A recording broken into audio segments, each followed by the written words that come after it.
Hello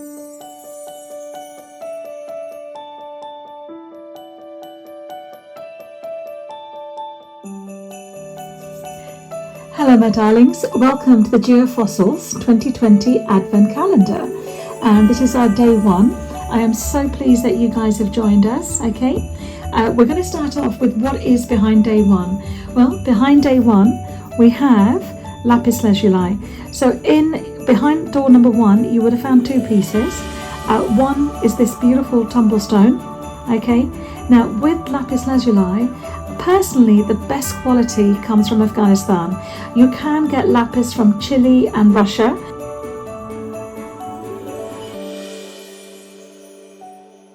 Now, lapis is actually a form of sodium aluminium silicate, which also has sulfur, chlorine and hydroxyl.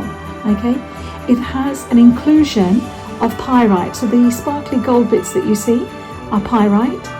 And then the white spots you see on this side are actually the calcite. All right. It has a hardness of 5 to 6 on the Mohs scale, and as a crystal system, it's called isometric. So it's mostly aggregate. Okay, that's a very pretty aggregate. Can you imagine doing this, putting this in your garden as aggregate? So if you go to the garden centre, and they sell stones that you can throw as on the pavement or into your rockery, okay, but I think this is way too nice to be an aggregate. Okay, lapis is actually part of the lazurite family.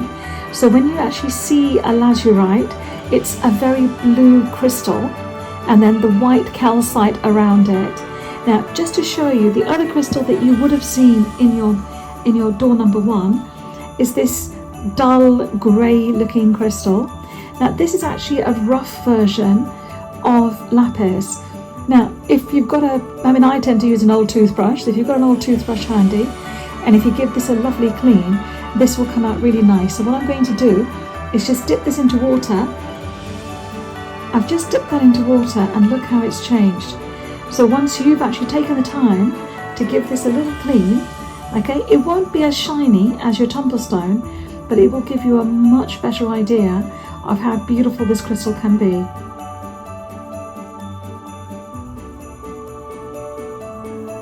To give you an idea, the ancient Greeks and the Romans, they used to call this called sapphirus, which is spelled Sapphirus, which almost seems to me like sapphire.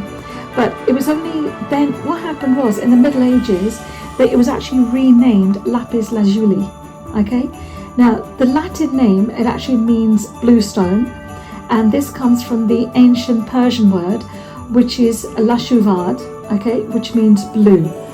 Now, to me personally, the nicest lapis actually comes from Afghanistan, but you do get lapis from Chile and Russia. Okay, now when we go back to the tumblestone, you will see this is a lovely blue. Now, this is actually from a region within called Badashan within Afghanistan, which has a mine called Mine 4 or Madani.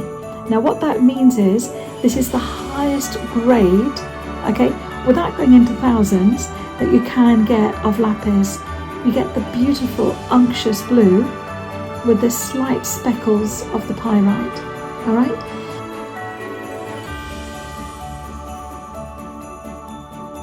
Now, with lapis, it actually connects with your throat chakra, which is your fifth chakra.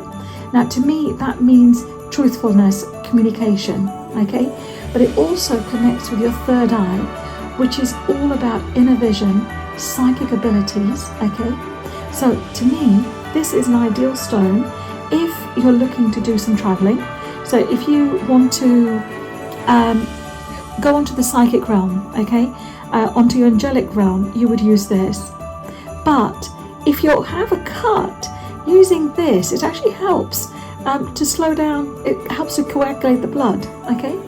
Now, like an interesting fact, lapis was actually used to entomb and decorate like the pharaohs of Egypt, okay?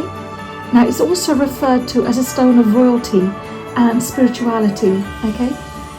To me, it is incredible. It still has the vibration of the inner king or queen.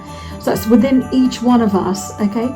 So if you wish to kind of wake up your third eye, using this will really help with that. If you want to work on a deeper inner journey, this will help you with that, okay? But the other thing is, this allows you to see you for you, okay? So accept who you are so you can keep on the journey, all right? Lapis is also a really good stone for initiations, all right? So if you are having a tough time starting things, finishing things, okay, you can give this to a friend as a catalyst stone. So, you know, if they're procrastinating doing something, this will kind of get them doing things, if that makes any sense, okay? But there you go. So this is Lapis. I hope you've enjoyed day number 1. I look forward to seeing you guys tomorrow. Have a great day and thank you so much. Peace out.